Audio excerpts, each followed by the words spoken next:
Dice la palabra del Señor: he aquí, vengo pronto.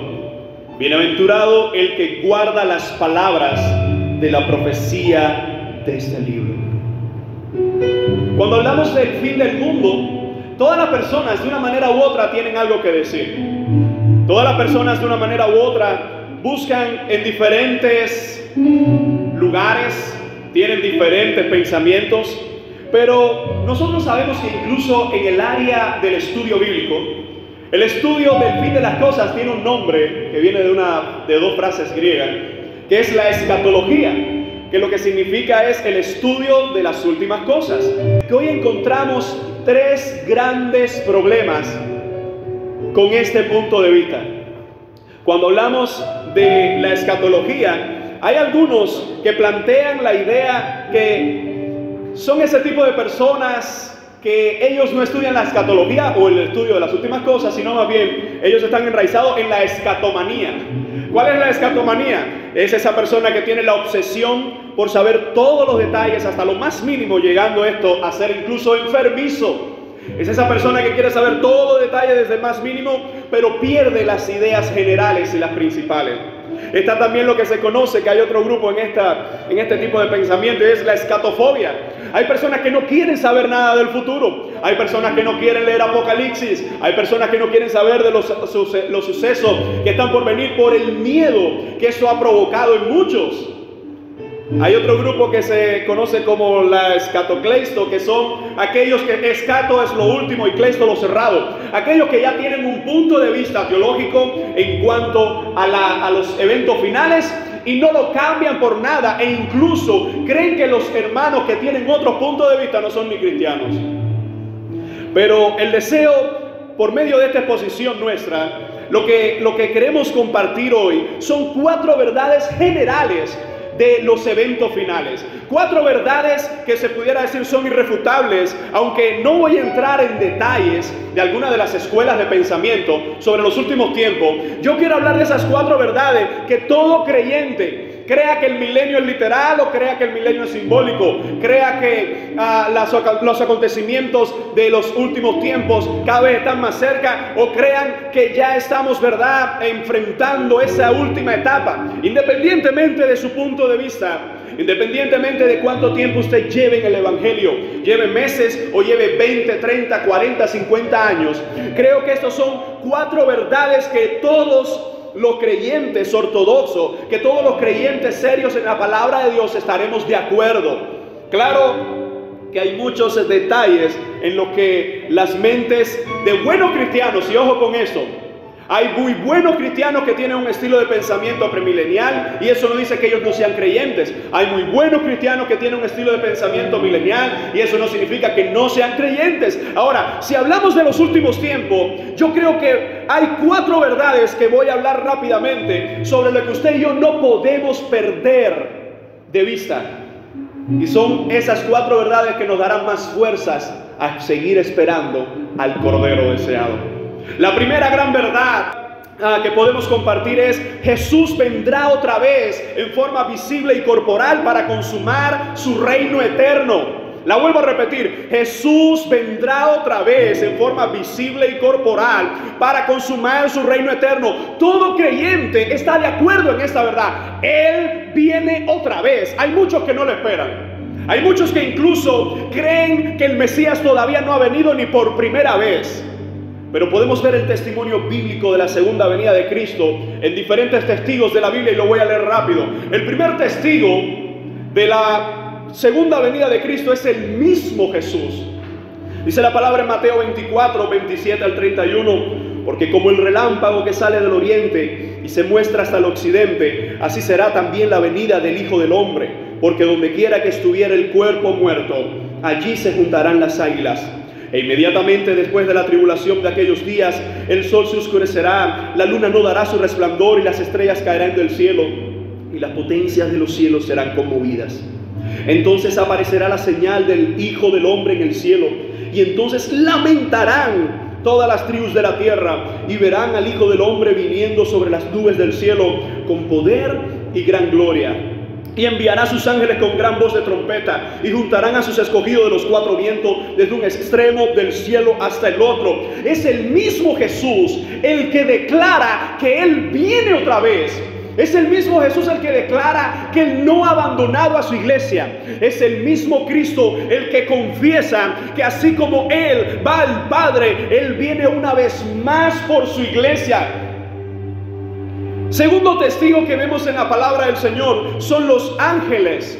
Dice la palabra en Hechos 1, 10 y 11: y estando ellos con los ojos puestos en el cielo, entre tanto que Él se iba, y aquí que pusieron junto a ellos dos varones con vestiduras blancas, los cuales también les dijeron: varones galileos, ¿por qué estáis mirando al cielo? Este mismo Jesús que ha sido tomado de vosotros al cielo, así vendrá como le habéis visto ir al cielo. Recuerdan en aquella maravillosa ascensión, los discípulos se quedan mirando, pues algunos puede ser que le haya pasado por la mente: bueno, quiero ver hasta el último destello, hasta el último momento en que Él desaparece de nuestra vista. Y en ese evento aparecen dos ángeles y le dicen: hermanos, varones galileos, así como le habéis visto ir, Él regresará. ¿Sabe la gran diferencia con todos los profetas que han existido? Con todos esos maestros de diferentes religiones que han existido, que muchos de ellos sí es cierto que han vivido y hecho grandes cosas, pero cuando se han ido, ellos no volverán por aquellos que les siguen.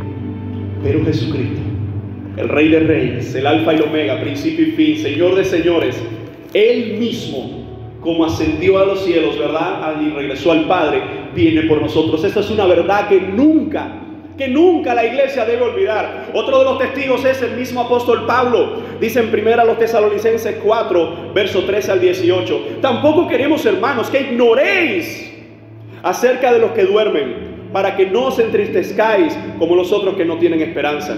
Porque si creemos que Jesús murió y resucitó, así también traerá Dios con Jesús a los que durmieron en Él.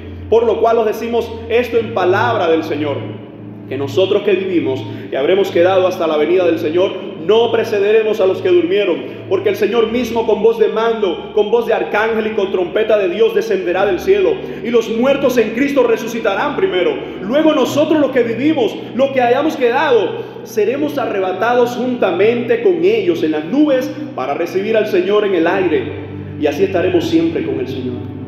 Por tanto, alentaos los unos a los otros con estas palabras. Hermanos, la segunda venida del Señor no es para que la iglesia tenga miedo. Si usted le pregunta a un cristiano nominal hoy, a un cristiano promedio: bueno, ¿qué me puedes decir del fin del mundo? No, yo no quiero saber de eso. Yo quiero que el Señor me lleve antes. Y fíjense cómo el mismo apóstol le decía a la iglesia de Tesalónica, le decía: aliéntense unos a otros con estas palabras. ¿Con cuáles? Decir que el Señor viene no es implantar terror en la gente. Decir que el Señor viene es decir: hay esperanza para ti que le amas. Hay esperanza para tu familia que le sirve. Eso es una forma de decir: Señor, gracias porque tú vienes por nosotros. Otro de los testigos es el mismo apóstol Juan. En 1 de Juan 3:2 dice: amados, ahora somos hijos de Dios y aún no se ha manifestado lo que hemos de ser, pero sabemos que cuando Él se manifieste, seremos semejantes a Él, porque le veremos tal como Él es. Hermanos, cuando nosotros hablamos de la segunda venida, esa gran verdad nos dice algo: Él viene. Pero yo no creo que la pregunta más importante es ahora mismo: ¿cuándo? ¿Sabe cómo usted descifra si una persona es falso profeta o no? En el punto exacto que esa persona te da una fecha de cuando Él viene, ahí te darás cuenta que es un falso profeta. Porque la misma palabra del Señor nos va a enseñar que el día y la hora nadie lo sabe. Así que la pregunta no sería exactamente cuándo, sino cómo yo lo estoy esperando. Dice la palabra del Señor: ¿cuál debe ser nuestra actitud ante la segunda venida de Cristo? Mientras algunos se enrolan en discusiones interminables sobre cuándo viene y los sucesos que están por acontecer, que ojo, creo que son debates maravillosos. El problema está en que muchas personas que están debatiendo cuándo viene, si es en el milenio, antes del milenio, después del milenio, muchas de esas personas están viviendo en pecado. Y sea en el milenio, sea antes o después del milenio, independientemente del punto de vista que pueda tener alguien, son personas que no van a estar con el Señor. ¿Cuál es nuestra actitud? ¿Cómo debemos comportarnos esperando la venida del Señor? Escuchemos al mismo Cristo en Mateo 24:42. Dice: velad, pues no sabéis a qué hora ha de venir nuestro Señor. La misma palabra del Señor nos dice que nuestra actitud debe ser de velar. El verbo velar tiene que ver con tener los sentidos apercibidos, estar mirando los tiempos. Mire, cristiano, si usted hoy no tiene esa premisa en su mente de que estamos cada vez más cerca de la venida del Cordero y el León, usted evidentemente no está velando y no está mirando a su alrededor. Cuando miramos alrededor nuestro, nos damos cuenta que cada vez hay más pecado, cada vez hay más frialdad, cada vez hay más, ¿verdad?, dominio de las potestades del aire. Pero a la vez el evangelio sigue avanzando, las vidas se siguen convirtiendo, Cristo sigue siendo vencedor. Y la pregunta es, ¿estamos nosotros velando? Escuchemos lo que dijo el apóstol Pablo en 1 Tesalonicenses 5. Del 1 al 11, dice: pero acerca de los tiempos y las ocasiones, no tenéis necesidad, hermanos, de que yo os escriba, porque vosotros sabéis perfectamente que el día del Señor vendrá así como ladrón en la noche. En otras palabras, ustedes no saben cuándo vendrá, pero hay avances de esa venida. Que cuando digan, dice el verso 3, paz y seguridad, entonces vendrá sobre ellos destrucción repentina, como los dolores a la mujer encinta, y no escaparán. Mas vosotros, hermanos, no estáis en tinieblas, para que aquel día os sorprenda como ladrón, porque todos vosotros sois hijos de luz e hijos del día. No somos de la noche ni de las tinieblas. Por tanto, no durmamos como los demás, sino velemos y seamos, y aquí viene la primera palabra, sobrios. Pues los que duermen, de noche duermen, y los que se embriagan, de noche se embriagan. Pero nosotros que somos del día, seamos sobrios, habiéndonos vestido con la coraza de la fe y del amor, con la esperanza de salvación como yelmo. Porque no nos ha puesto Dios para ira, sino para alcanzar salvación por medio de nuestro Señor Jesucristo, quien murió por nosotros, para que ya sea que velemos o que durmamos, vivamos juntamente con Él. Por lo cual, dice una vez más, animaos unos a otros y edificaos unos a otros como lo hacéis. Así que aquí vamos a ver 4 acciones. Primero, velar, que es la misma acción de Mateo. Después dice, sean sobrios. Después dice, anímense y edifíquense. Es increíble que haya personas en las congregaciones que no le interesan los tiempos finales. Es inconcebible. Yo no estoy diciendo que haya personas que entiendan a cabalidad los tiempos finales, sino que haya personas en las congregaciones que no le interese, que no esté hablando, que no esté compartiendo con otro, que su Señor viene. A veces usted escucha un cristiano que dice, ay, estoy pasando por prueba, estoy pasando por miseria, mira lo que me pasó, mira esto, mira aquello. Y otro viene y le dice, ay, sí, es que este mundo está perdido, es que este mundo está acabado. Y los dos se autodeprimen, se autoayudan a deprimirse más. Pero el Hijo de Dios entiende que la miseria de este mundo, que el dolor de este mundo, que la enfermedad de este mundo, que la muerte en este mundo no es para siempre. Y cuando entendemos cómo estamos esperando a nuestro Señor, nos estamos animando los unos a los otros. Cuando alguien pasa por prueba y uno está buscando el mejor consejo que le digo que debe hacer, entendamos algo, que la prueba que estamos pasando hoy no es el final de tu vida. El problema que estás enfrentando hoy no es el final de tu vida. Si nosotros entendemos la idea de velar, de ser sobrios, esa palabra ser sobrio da la idea contraria a no emborracharse, tener una mente clara. Y hay algunos maestros creando más confusión en la mente de los cristianos hoy. Así que en esta primera gran verdad de que Cristo viene otra vez por su iglesia, nosotros debemos entender que Él viene como lo dijo, y muchos otros testigos bíblicos lo testificaron. Pero incluso la pregunta es, ¿cómo yo estoy esperando al Señor? Si el Señor viniera hoy por ti, ¿qué pudiera decir de tu vida? ¿Cómo está tu vida hoy? Otra de las acciones que deberíamos hacer, o la actitud que deberíamos tomar esperando al Señor, es continuar peleando y peleando en Él. Mira lo que dice el apóstol Juan en 1 de Juan 2, 28, 29. Y ahora, hijitos, permaneced en Él, para que cuando se manifieste tengamos confianza, para que en su venida no nos alejemos de Él avergonzados. Si sabéis que Él es justo, sabed también que todo el que hace justicia es nacido de Él. Así que esta acción sería: permanece en el Señor.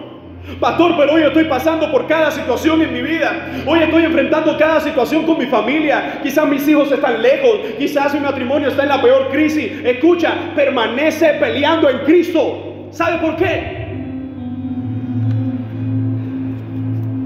Porque Él es el invicto. Cristo es el invicto. El que no ha perdido y no perderá ninguna batalla. Una vez que usted se agarra del Señor. ¿Por qué hay tantos fracasos en tu vida hoy?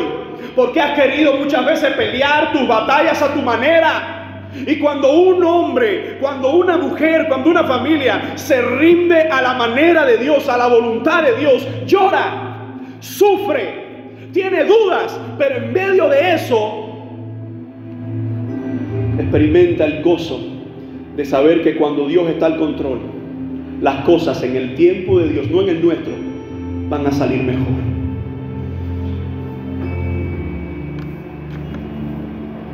La segunda verdad irrefutable o gran verdad acerca del fin del mundo es que el retorno de Jesús revelará quiénes son los verdaderos creyentes. Escucha, el retorno de Jesús, que es inminente y que es seguro, va a revelar, va a mostrar, a poner de manifiesto quiénes son los verdaderos creyentes. Dice la palabra en Mateo 7, 21, 23, este pasaje todavía no se ha cumplido. Y es el mismo Jesús diciendo: no todo el que me dice Señor, Señor, entrará en el reino de los cielos, sino el que hace la voluntad de mi Padre que está en los cielos. Lo que Cristo está diciendo aquí: no todo el que habla entrará en el reino de los cielos, porque no es del que habla, es del que hace. Hay muchos charlatanes hoy, hay muchas personas hoy que dicen: yo soy cristiano, yo soy evangélico, llevo tantos años sirviendo al Señor.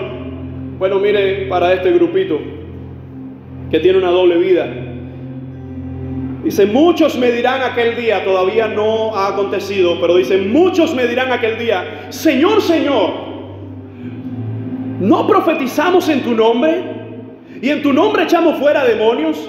¿Y en tu nombre hicimos muchos milagros?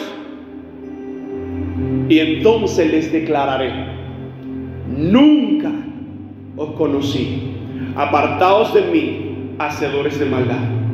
Si usted va hoy a las redes sociales, usted se va a encontrar que hay muchos de esos apóstoles o profetas hoy, que usted lo ve haciendo señales, haciendo una cantidad de cosas. Usted va a encontrarse ese tipo de personas diciendo que ellos son Cristo en la tierra. Usted se va a encontrar ese tipo de personas diciendo que ellos tienen un manto de poder, que el que se acerca a ellos tiene la unción de Dios. Y dice que hay un grupo que le va a decir: Señor, ¿no profetizamos en tu nombre?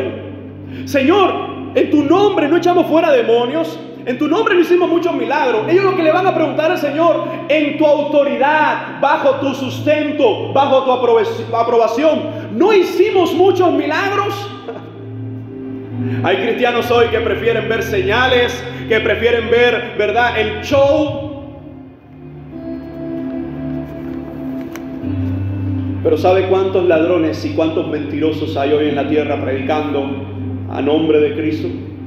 Y su contrato en realidad está con el diablo. Dice el Señor: yo les declararé nunca. Algunos han puesto en tela de juicio si estas personas llegaron a ser cristianos o no. Yo no me quedo con lo que ellos dicen, porque ellos son hacedores de maldad. Yo me quedo con lo que dice el Señor. Y el Señor dice: nunca os conocí.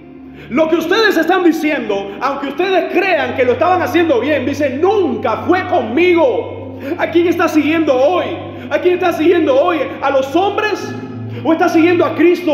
¿O está siguiendo, verdad, la doctrina de Cristo que es predicada por hombres piadosos? Hermanos, la palabra del Señor nos enseña que muchos van a estar en ese grupo que creen que le pertenecen al Señor, que lo de ellos es ser parlanchines, hablar y hablar y hablar y hablar. Pero se encontrarán con la mayor decepción del universo: nunca os conocí, apartados de mí, hacedores de maldad. ¿Te imaginas esa frase? Nunca. Pero Señor, calla, nunca, yo no te conozco, no sé quién eres. Y escuchen bien, la frase nunca os conocí, evidentemente, no está hablando que el Señor no sabe quiénes son ellos, sino que está hablando que el Señor no los conoció como sus hijos. No los conoció como aquellos que se arrepintieron y vivieron por fe el Evangelio. Ese es el no os conocí. Ahora, hay otro grupo más. Y escucha esta frase. La cizaña y el trigo crecen juntos, pero no terminan juntos. Dice la palabra del Señor en Mateo 13, 24 al 30. Le refirió otra parábola diciendo: el reino de los cielos es semejante a un hombre que sembró buena semilla en su campo. Pero mientras dormían los hombres, vino su enemigo y sembró cizaña entre el trigo. Y se fue. Y cuando salió la hierba y dio fruto, entonces apareció también la cizaña. Vinieron entonces los siervos del padre de familia y le dijeron: Señor, ¿no sembraste buena semilla en tu campo? ¿De dónde pues tienes cizaña? Él les dijo: un enemigo ha hecho esto. Y los siervos le dijeron: ¿quieres pues que vayamos y la arranquemos? Él le dijo: no. No sea que al arrancar la cizaña arranquéis también con ella el trigo. Dejad crecer juntamente lo uno y lo otro hasta la siega. Y al tiempo de la siega yo diré a los segadores: recoged primero la cizaña y atadla en manojos para quemarla, pero recoged el trigo en mi granero. Esta parábola nos está hablando de una gran realidad de la vida. Y a veces hemos pensado que la cizaña es solo lo que está en la iglesia. No, la cizaña en este pasaje es el mundo. Ahora, es cierto que hay gente del mundo dentro de las congregaciones que su trabajo es ser cizaña. Es cierto que hay personas dentro de las congregaciones que son falsos creyentes y lo que hacen es crear, ¿verdad?, tropiezo y poner tropiezo y crear divisiones y conflictos dentro del cuerpo de Cristo.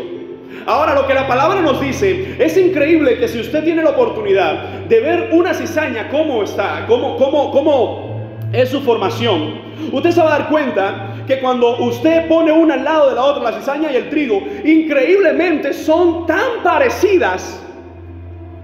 Y ojo, no sé si sabías que la cizaña también tiene frutos. Pero son frutos amargos o que incluso pueden llegar a intoxicar o a funcionar como una especie de veneno, si se quiere decir de esta manera.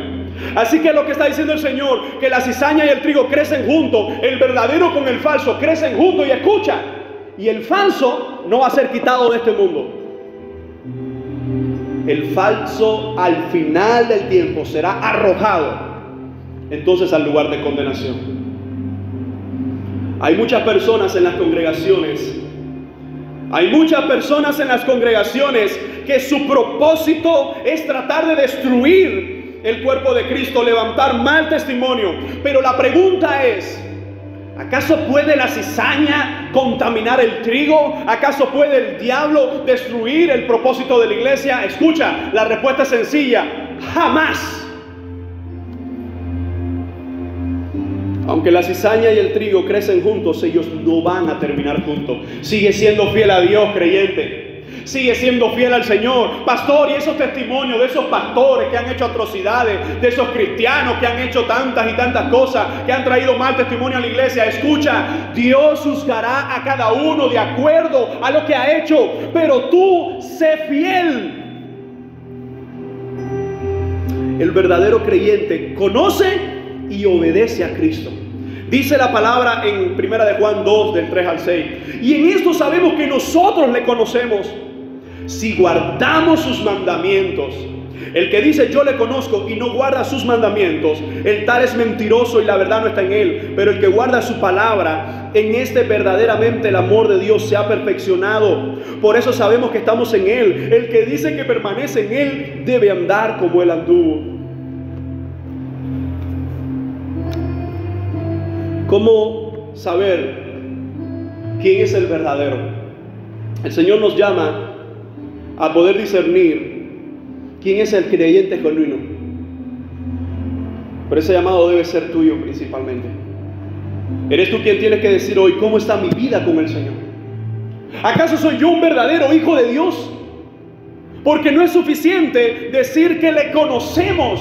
Si le conocemos verdaderamente, no solo vamos a decir, sino que vamos a actuar, vamos a vivir. ¿Cuánta gente dice yo conozco al Señor? Y cuando ve sus obras, cuando ve su vida, Te das cuenta que es una gran mentira. Escucha, la salvación jamás ha sido ni será por obras.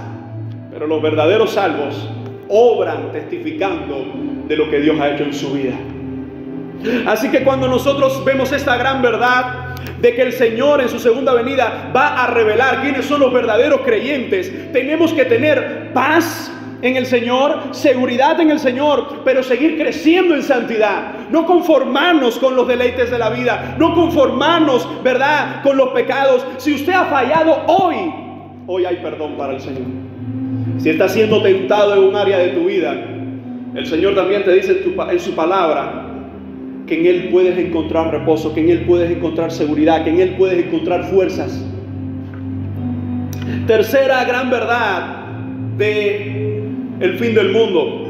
Entre el tiempo de la primera y la segunda venida va a haber un periodo de agitación en todas las áreas, política, espiritual y del medio ambiente. No tenemos tiempo para leer todos los textos, pero algunas ideas claves de Mateo 24, de Marcos 13 y Lucas 21. Cuando Jesús está haciendo esta apología del fin del tiempo, entendamos que Cristo está hablando lo que cree la mayoría del mundo teológico, de lo que va a acontecer entre esos dos periodos, ¿verdad? De cómo va a ocurrir tantas cosas que cuando uno las lee, usted se va a dar cuenta que eso está ocurriendo desde el mismo primer siglo. Hambres, guerras, terremotos, pestes, ¿verdad? Naciones levantándose contra naciones, la maldad aumentando. Independientemente de aquel punto de vista que algunos pueden estar de acuerdo, o estamos de acuerdo que alguno de esos eventos tiene relación con la destrucción de Jerusalén en el año 70, pero lo que sí es claro, que cuando Cristo está anunciando lo que va a acontecer, hermano, solo tienes que poner el televisor, solo tienes que ver las noticias para darte cuenta que lo que está ocurriendo desde el primer siglo se está aumentando cada vez más. Y hay algunos cristianos cruzados de manos en casa diciendo: no, ahora cuando pase esta pandemia, bueno, quiero terminar el bañito, quiero hacer no sé qué. Y no es malo tener proyectos.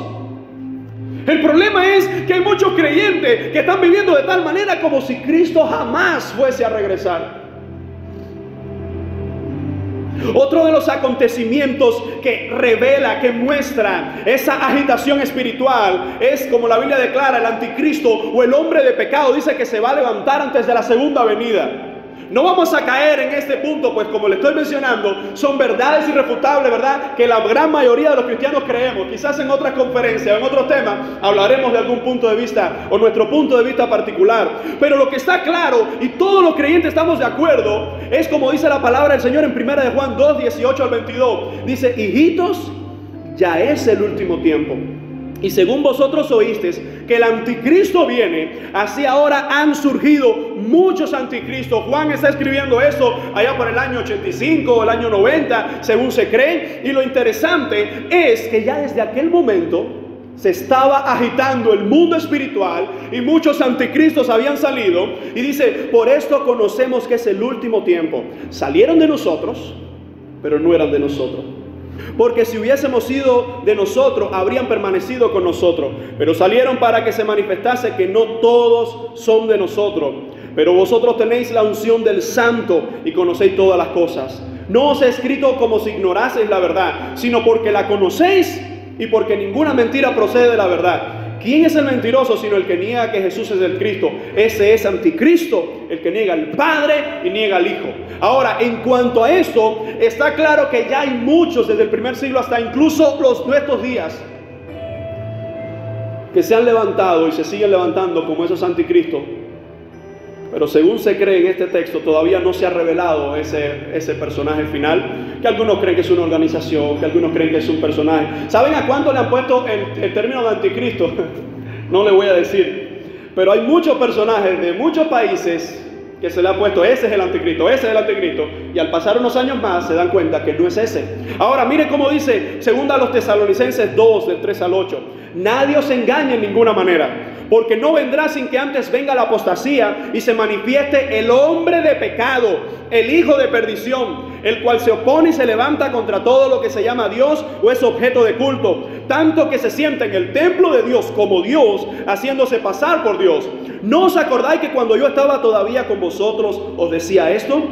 Y ahora vosotros sabéis lo que lo detiene, a fin de que a su debido tiempo se manifieste, porque ya está en acción el misterio de la iniquidad. Solo que hay quien al presente lo detiene, hasta que él a su vez se ha quitado de en medio. Y entonces se manifestará aquel inicuo, a quien el Señor matará con el espíritu de su boca y destruirá con el resplandor de su venida. Está claro que aquí hay grandes discusiones en qué es lo que lo detiene, si es el Espíritu Santo, si es la iglesia. Pero ¿sabe qué? Más que entrar en ese pequeño detalle, que no es el propósito de este tema compartir, quisiera que veamos la película general que está en el último versículo. Dice, verso 8, y entonces se manifestará aquel inicuo, eso va a ocurrir, a quien el Señor matará con el espíritu de su boca y destruirá con el resplandor de su venida. Independientemente de cómo usted va a ver ese inicuo que está en manifestación, lo más importante no es cómo se va a desarrollar, aunque sería objeto de estudio interesante. Lo más importante es que cuando se manifieste, cómo se manifieste y de la forma que lo haga, el Señor lo va a derrotar. ¡Aleluya! Algunos se están rompiendo la cabeza, pero ¿en qué momento? ¿Después de qué acontecimiento? ¿Será de esta forma? ¿Será de la otra? Síganse rompiendo la cabeza, pero no olvides que el mismo Señor matará con el espíritu de su boca y destruirá con el resplandor de su venida. Una vez más, si estamos del lado del Cordero y el León, del Alfa y el Omega, hay seguridad. Estamos en el equipo correcto. Independientemente de todo el poder que tenga el diablo, sus demonios y todos estos agentes, ¿verdad?, demoníacos, satánicos. Si usted mira, dice, bueno, ¿de qué grupo estoy? Si en su vida ocurrió el arrepentimiento y la fe, si su vida es un testimonio de que Cristo vive en usted, entonces puede decir, wow, estoy del lugar correcto. Estoy en el lugar donde los vencedores venceremos con Jesucristo. Alguien puede decir gloria a Dios. Ahora, la cuarta y última verdad que quisiera tratar es: un día todas las personas resucitarán y serán juzgadas y entrarán en un estado eterno e inmutable que no cambiará, de gloria o condenación. Lo vuelvo a repetir: un día todas las personas resucitarán y serán juzgadas y entrarán en un estado eterno e inmutable, es decir, que no cambia, de gloria o de condenación. Y viene una pregunta: ¿a dónde van los cristianos cuando mueren hoy?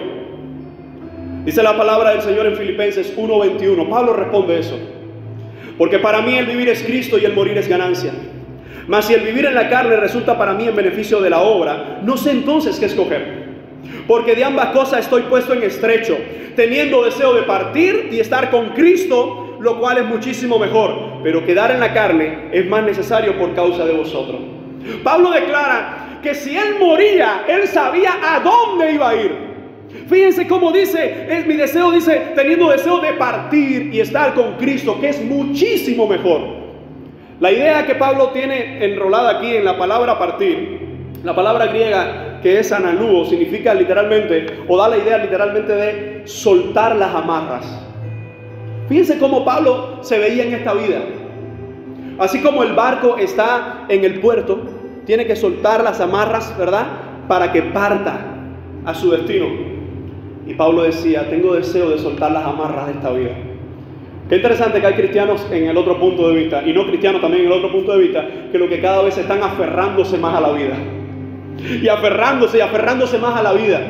Muchas personas solo piensan en Dios cuando están cerca de la muerte, pero si salen de esa situación, se olvidan de Dios. Así que cuando Pablo está diciendo: mi deseo, ya tengo deseo de soltar las amarras de este mundo. Escuche, por mucho que se amarre y por mucho que se aferre a este mundo, usted no va a terminar en él. Y Pablo lo declara de esa forma maravillosa: si él moría, él sabía que iba a Cristo. No es que él iba a estar en un limbo o que iba a estar en un sueño eterno hasta que llegara la resurrección. Si él muere, así mismo nosotros debemos entender dónde están nuestros hermanos, nuestras hermanas que han muerto en Jesucristo hasta el día de hoy. Escucha, están en la presencia del Señor. Claro que estarán esperando por aquel día final, claro que estarán esperando por la resurrección, pero entiende que el que muere en Cristo tiene garantía. Se nos adelanta a la presencia del Señor. Ahora la pregunta es: ¿a dónde van los impíos cuando mueren? Algunas religiones han declarado ese término de la aniquilación del alma, que no hay infierno. Hermanos, interesantemente Jesús fue uno de los que más habló del infierno en el Nuevo Testamento. Si usted busca las referencias al término infierno, es Jesús y los apóstoles los que más están declarando esa enseñanza. Hay un pasaje que se encuentra en Lucas, ¿verdad? Lucas 16, 19, que algunos creen que no es real, que fue una parábola que no es sin sentido. Bueno, si la dice el Señor, y es la única parábola, ojo, en la que el Señor le pone nombre a las personas, y eran personas reales.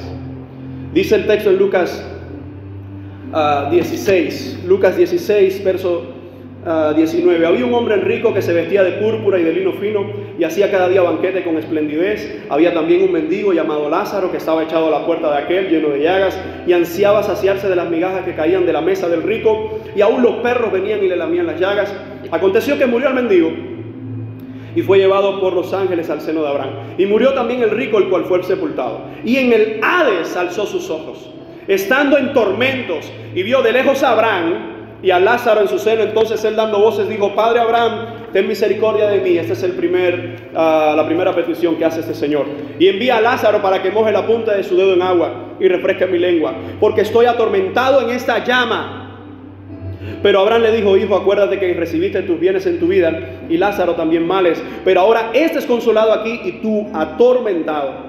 Además de todo esto, una gran cima está puesta entre nosotros y vosotros, de manera que los que quisieren pasar de aquí a vosotros no pueden, ni de allá pasar acá. Entonces le dijo: te ruego, segunda petición, te ruego pues, Padre, que le envíes a la casa de mi padre, porque tengo 5 hermanos, para que les testifique, a fin de que no vengan ellos también a este lugar de tormento. Miren cuándo ocurre la sensación ahora de arrepentimiento, sin ninguna posibilidad de cambio. Ya en un lugar de tormento, él dice: pero que venga mi familia. El hombre tenía buenos sentimientos, pero el hombre en su vida no había decidido por Dios. Y dice entonces el texto: y Abraham dijo: a Moisés y a los profetas tienen. Está en otras palabras diciendo: ellos tienen la Tanaj, ellos tienen el Antiguo Testamento, ellos tienen las Escrituras. Y dice: óiganlos, verso 30. Él entonces dijo, tercera aclaración: no, padre Abraham, porque si alguno fuera a ellos de entre los muertos, se arrepentirán. Mas Abraham le dijo: si no oyen a Moisés y a los profetas, tampoco se persuadirán, aunque alguno se levantare de los muertos. Independientemente, hermanos, de cuál punto de vista se puede tener, la mayoría de las mentes teólogas en este aspecto tienen una idea clara.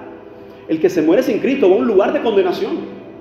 El que se muere hoy sin Cristo va a un lugar de tormento, va a un lugar de angustia. Y lo más triste de eso es que ese lugar de angustia no va a tener un cambio positivo. Aquel rico, él sentía, aquel rico reconocía, aquel rico tenía raciocinio, tenía recuerdos, pero ya no valía de nada. ¿A dónde va el impío entonces hoy donde muere? Va a un lugar de condenación. ¿A dónde va aquel que rechaza a Cristo? ¿A dónde va aquel que traiciona a Cristo? ¿A dónde va aquel que da la espalda a Cristo? Va a un lugar de condenación. Y aunque algunos herejes se han declarado que ellos tendrán una segunda oportunidad, la palabra dice en Hebreos 9:27, de modo que está establecido que los hombres mueran una vez y después de esto el juicio. No hay oportunidad después de la muerte. Como tampoco esos mensajes de muchas personas que salen hoy: no, fulano que fue al infierno y vio esto, vio lo otro, vio no sé qué. Y este hombre que estaba pidiendo, por la palabra de Jesús mismo como lo declara, que estaba pidiendo a Abraham que mandara a alguien de los muertos para que avisara a su familia, ¿cuál fue la respuesta? Ellos tienen la palabra de Dios. Hay gente hoy que dicen: si no se me muestra Dios mismo, no creo en Él. Tranquilo, que tu tiempo se acerca. Hay gente hoy que están blasfemando a Dios. Hay gente hoy que están maldiciendo a Dios. Hay gente hoy que tienen doble cara en la casa de Dios. Hay gente hoy que son mentirosos, hipócritas, y aún así creen que están bien. Escucha, tu tiempo se acerca. Si no hay arrepentimiento en tu vida, si tu vida es un testimonio de que Dios no está en ti, tranquilo que le verás cara a cara y será el peor momento de tu vida. ¿Sabes por cuánto tiempo? Por la eternidad. No hay aniquilación del alma. Algunos dicen: es que un Dios bueno no puede diseñar un infierno. Te digo que en Mateo dice que el lugar de tormento, que el infierno mismo fue preparado para Satanás y sus demonios. Algunos creen que Satanás está en el infierno pinchando Satanás entonces a los condenados. No, papá, no. El infierno es preparado para él. Aun cuando él sabe que su tiempo se está cortando, su eternidad será junto a todos aquellos que niegan a Dios, que maldicen a Dios y que le blasfeman. ¿Qué ocurrirá entonces cuando Cristo vuelva? ¿Cómo será la resurrección? Escuchen, los justos resucitarán para vida eterna y los impíos para condenación eterna. Hay una resurrección de la cual nadie escapará. El destino es el que cambia. Dice la palabra del Señor en Daniel 12:2. Y muchos de los que duermen en el polvo de la tierra serán despertados, unos para vida eterna y otros para vergüenza y confusión perpetua. Y muchos dicen, pero si pastor, si un justo muere hoy y va a la presencia de Dios, ¿cómo que resucita? Claro, porque cuando muere su espíritu va a la presencia de Dios, pero su cuerpo va a la tierra a descomponerse. ¿Qué va a resucitar? Ese espíritu con un cuerpo glorificado y nuevo. Es decir, que hoy tu mamá, tu papá que murió con Jesucristo, aquel abuelo que murió en Jesucristo está en su presencia, esperando junto a nosotros que suene esa trompeta. Claro que él está hoy en la gloria de Dios y simplemente va a experimentar la resurrección para continuar la gloria de Dios. Hoy nosotros estamos en la tierra, vivos, esperando su venida para experimentar la gloria de Dios por la eternidad. Pero mientras hay sufrimiento, mientras hay prueba, mientras hay batallas, y hay que seguir peleando y corriendo la buena carrera. ¿Alguien puede decir amén? Dice, algunos serán despertados para vida eterna y otros para vergüenza y confusión perpetua. Significa que aquellos que han muerto hoy y hoy están sufriendo en el lugar de tormento, su resurrección o su renovación, como algunos lo mencionan, simplemente será para terminar de sellar más condenación para su vida. Como dice la palabra del Señor, que serán lanzados al lago de fuego y azufre, donde también será lanzado el mismo diablo, donde también será lanzado la bestia, el falso profeta, donde también serán lanzados todos aquellos que niegan al Señor. Dice los cobardes, mentirosos, los hipócritas. Dice la palabra del Señor en Juan 5, 28, 29. No os maravilléis de esto, porque vendrá hora cuando todos los que están en los sepulcros oirán su voz. Y los que hicieron lo bueno saldrán a resurrección de vida, mas los que hicieron lo malo, dice, a resurrección de condenación. Una vez más, con Cristo está todo garantizado. El aquí y el allá. Con Cristo está todo garantizado. La vida ahora y la eternidad. La pregunta es, ¿qué pasa a aquellos que están rechazando a Cristo? Si mueren en esa condición, también tienen garantizada la condenación, hermanos. Dice la palabra del Señor en 1 Tesalonicenses 4, 16, 18. Porque el Señor mismo con voz de mando, con voz de arcángel, trompeta de Dios, descenderá del cielo. Los muertos en Cristo resucitarán primero. Luego nosotros, dice, los que vivimos, los que hayamos quedado, seremos arrebatados juntamente con ellos en las nubes para recibir al Señor en el aire. Y así estaremos siempre con el Señor. Por tanto, dice, alentaos los unos a los otros con esta palabra. La idea que se ha visto últimamente con muchas de estas películas y muchas de estas cosas que están causando confusión, yo la resumo en una gran verdad. Con Cristo somos más que vencedores. Escúchame, con Cristo somos más que vencedores. Todas las batallas que declara Apocalipsis terminarán con la victoria del Cordero. Todas las batallas que se declaran. Y ahora, piensa por un momento. Usted que dice, usted que nos está viendo, está escuchando y que dice, Dios no existe, escucha. Si tú tienes la razón, tú y yo terminaremos en el mismo lugar, en ninguno, porque no hay Dios. Pero si la razón la tenemos nosotros, como la Biblia lo dice, y estamos 100% seguros, porque su palabra no miente, usted que dice que no existe, esa será tu mayor condenación por la eternidad, cuando te estés consumiendo por la eternidad y no termines de consumirte. Hermanos, la idea del infierno es algo que ninguno de nosotros podemos imaginar a cabalidad, pero solo un destello. Si la gente creyera hoy que el infierno es real, todos buscaran a Cristo. Pero la gente ni cree en infierno ni creen en cielo, ni creen en salvación, ni creen en Dios. Pero eso no será justificación para el lugar donde van a terminar. Ahora, cuando vamos a la Biblia, parece que nos habla de la recompensa que tendrán los santos y el castigo que tendrán los condenados.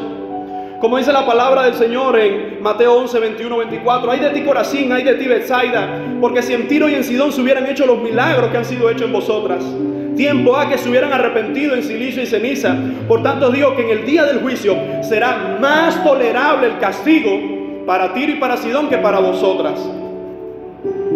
Así que lo que hay para el impío, su juicio simplemente será para mayor condenación.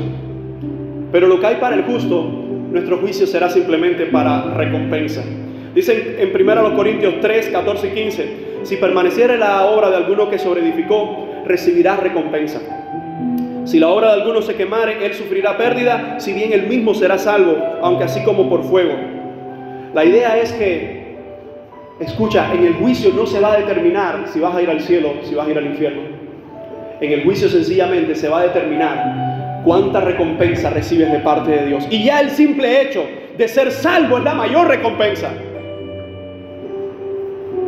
Estas 4 grandes verdades nos recuerdan a nosotros que aun cuando hay diferentes puntos de vista, Jesús vendrá otra vez. Él viene otra vez en forma visible y corporal para consumar su reino eterno. Estas grandes verdades nos recuerdan, aunque usted crea en un milenio literal o no literal, que el retorno de Jesús va a revelar quiénes son los verdaderos creyentes. Estas grandes verdades nos recuerdan que entre la primera y la segunda venida del Señor habrá una gran agitación en cuanto a lo político, espiritual, en el medio ambiente, en todas las áreas. Y ya lo estamos viendo hoy acrecentándose. Y la última verdad que veíamos nos recuerda que un día todas las personas van a resucitar y serán juzgadas y entrarán en un estado eterno y que no cambia. Algunos de gloria y otros de condenación. Mi pregunta para ti hoy es: ¿dónde vas a pasar la eternidad? Si te has arrepentido de tus pecados, ten certeza de que será con el Cordero, el que venció. Como dice el texto base que comenzamos al principio: he aquí, vengo pronto. Bienaventurado, es supremamente bendecido el que guarda la palabra de la profecía de este libro. ¿Cómo está tu vida hoy? ¿Qué hay en tu vida que necesitas cambiar? ¿Qué decisiones hay en tu vida que necesitas tomar? Hoy el Señor te dice: es tiempo de humillarse y venir ante mi presencia. Quisiera invitarle a orar en este momento. Padre, gracias por tu amor, gracias por tu misericordia, gracias por tu verdad, gracias, oh Dios, por tu palabra. Gracias, Señor, por esas grandes verdades que nos dicen que solo en Cristo está nuestra salvación, que solo en Cristo está nuestra seguridad y que tú vienes otra vez. Aquí está mi vida, Señor. Aquí está toda mi esencia, todo lo que soy. Quiero vivir para ti, Señor.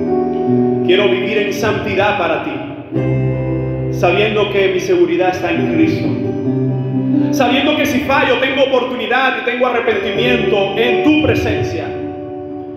En el nombre de Jesucristo, gracias por estas verdades maravillosas que me recuerdan a que hay que seguir la carrera, a que hay que seguir adelante, que nosotros no somos de los que retroceden, sino de los que avanzan para vida eterna. Aquí está mi vida, Señor.